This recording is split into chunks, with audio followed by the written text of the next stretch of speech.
Alright, hello everybody. We are on day 2 of Congruent Triangles. Today we are starting proofs. That's right, mathematical proofs is our topic today. Alright, so I want to tell you a little bit about that quick first of all. What the heck is a proof?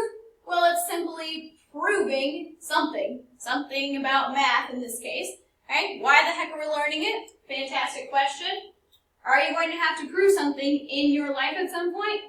Probably. I'm going to guess you've already had to prove something, whether it's to a family member, to a friend, to yourself. You've had to prove something, and what you always have to have when you're trying to prove something, you need reasons, right? You can't just say something and expect people to accept it. You need to give them reasons why it's true, why you think it's valid, why it is what it is, all right? So we're going to be developing that skill with you today. Remember, we talk about skills. Math is all about learning a skill. Okay, so even though we're doing math here today, and it may seem like it has nothing to do with your life, you are learning how to prove things effectively. You are learning how to train your brain to use logic and reason to prove something in a way that makes sense to anybody. All right, so let's do that. Let's get some proving skills in our brain.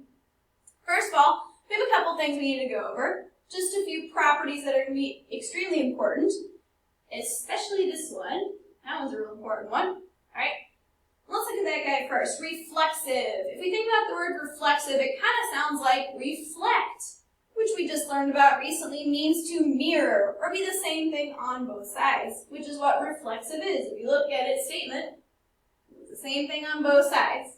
All right? Now, let's put that into a little bit more perspective. What that really is going to look like in our problems is when we get stuff like this.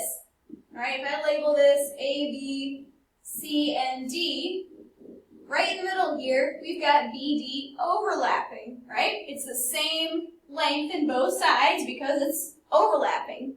It's on both triangles. That means in ABD, side BD has to be congruent to BD in this triangle. Okay, that's all the reflexive property is saying. If it's a side that overlaps, it's got to be the same in both triangles because it is the same. Duh. We just have a nice word for it. Symmetric. You guys know what symmetric means, or at least I hope you do. Your face is supposed to be symmetric. Most of your clothing is symmetric on both halves, as long as you have 2 arms and 2 legs. Okay, symmetric means same on both sides. What it is for math means that if I have A, B, C, D, and I say it's congruent to E, F, G, I can flip that around and say E, F, G is congruent to A, B, C, and it means the same thing. Doesn't matter, okay? Whatever side of the equal sign I put it on, it's okay. Transitive property, we're going to not see as much, but it's still pretty good to know. If it tells me that triangle ABC is congruent to EFG, so this triangle is congruent to this triangle, and then it tells me that EFG is congruent to JKL, so it tells me this triangle is congruent to this triangle, that means I can kind of wrap my way around those two things and say that ultimately ABC has to also be equal to JKL. If this is equal to this, and this is equal to this, okay, then those two have to be the same. They're all three the same shape, okay? Transitive property, think of like transportation, takes you from one thing to the next. Transitive property takes you from one shape to the next shape to the next shape, and connects all of them as being equal to each other. All right? That's all written on your page. You might want to put some extra notes for yourself in case you need a couple hints and thoughts to sort of help you understand those 3 things. Because again, you're going to use those when we're trying to prove things. And ours are going to be mostly triangles. Actually, they're going to be pretty much all triangles. So they're going to come up as pretty important. Okay, so let's take a look at our first one. Again, we're learning logic. We're learning reasoning. We're just using triangles to help us with that skill. Okay, so it's a real-world skill you're going to need. So put your best effort into it. Okay, just because it's difficult doesn't mean you shouldn't try.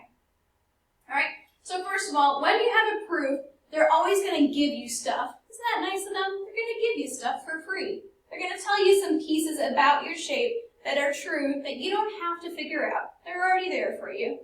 Now what you do need to do is make sure that they put it in the picture for you. Because even though they give it to you, sometimes they don't always put it in the picture. So let's double check. They tell us that DE is congruent to GE. DE is here, GE is here. They both have little marks. Cool. That one is marked as congruent. DF is congruent to GF. Okay, well DF is here, GF is here. Awesome. That one's good too. Angle D is congruent to angle G. Those are double marked. Cool. That one's all right. All right. Make sure you know how to find this. Okay. Be careful with your letters. Let's get rid of some of these lines that I drew all over everything. So D, F, E, which is this angle, is congruent to G, F, E, that angle. All right, that one's good too. So everything that they gave to us is in the picture, ready to go. Our goal, you should always check what you're trying to prove. Our goal is that we can say that both triangles are congruent to each other. So DEF, this guy, we're trying to prove is congruent to GEF. Now, if you think about yesterday's lesson, we said that for things to be congruent, they have to have all the same angles and all the same sides. Everything's got to be the same about them. Okay? Well, let's check and see, what do we have? What have they told us? Okay, triangles have 3 angles and 3 sides. It's like your kindergarten lesson right there. All right? They've given us that 2 sides are congruent. Cool. That means I only have 1 left. And they've told us that 2 angles are congruent. Also cool. We only have 1 angle left to prove. All right? So I need to prove 1 side is congruent and 1 angle in each of them is congruent. All right? So let's tackle that and see how we can figure it out. All right? If you need to go ahead, actually, might take a minute, pause, take like 30 seconds, look at the picture, see if you can figure out either one of those 2 things. Remember, you have to say what is congruent and give a reason. So pause for a second or 2. A little time to think.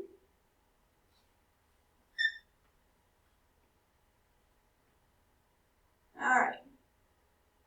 So you might have noticed that the only remaining side is this guy right in the middle. In DEF, it's EF.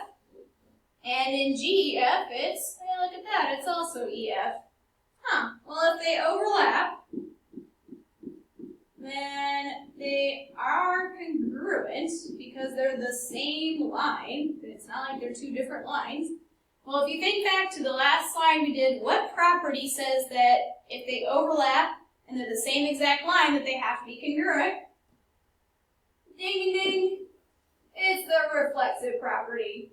Okay, hopefully you remembered that. If not, you should, because I told you we're going to use it a lot. Reflexive property. And I'm going to abbreviate it PROP for property. So 1, done. Alright, so all I got to do is prove that 1 angle is congruent. I've only got 1 left because it's a triangle. So let's figure out where that is. D is gone, G is gone. The 2 ones at F are gone. So it must be these 2 that I'm trying to prove congruent. Alright, so I know that they are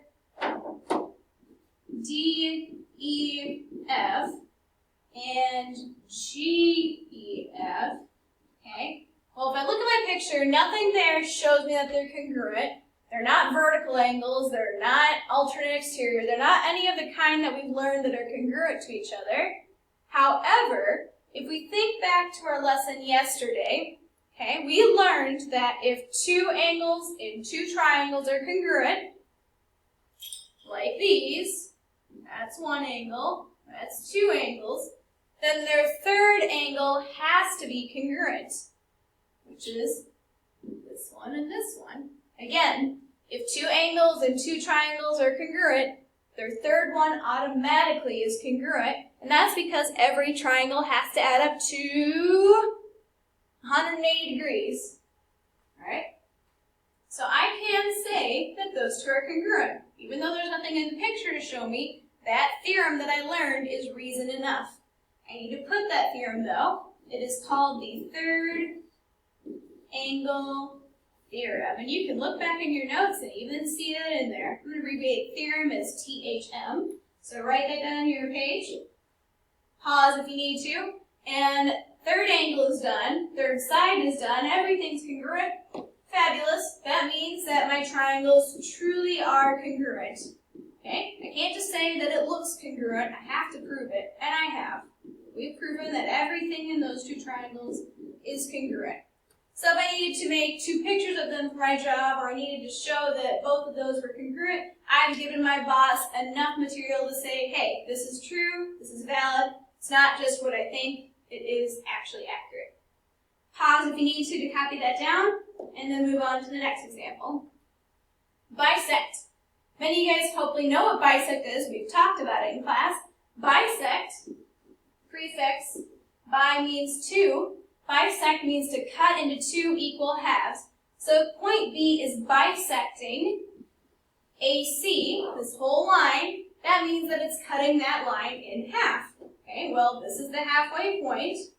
Okay, so that must mean that this is equal to this. Halves are equal to each other. If I split a candy bar in half, you better hope that they're equal to each other, because otherwise you're splitting it unevenly with whoever you're sharing it with. Right? So halves are equal. Bisecting cuts it into two equal halves. We're going to use that on our last example. Go ahead and pause to copy down that information on your notes page now. And last example. Two triangles, again, we always check the given. Make sure that the given is in the picture. It's fabulous that they gave you given information. Does you no good if it's actually not in the picture. So let's check. Angle J is congruent to angle P. Here and here, that's done. JK is congruent to PM. Here and here, they're even marked, done. JL is congruent to PL. Notice they have two lines in each of them to show that they're different than the other ones. Those are done.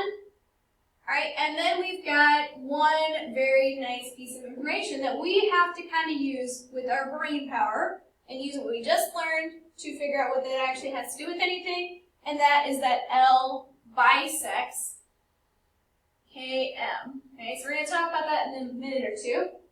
Okay, so everything is completely labeled in the diagram. We just checked that. We're looking to prove that two triangles are congruent. All right, good. Again, two triangles need three sides, three angles.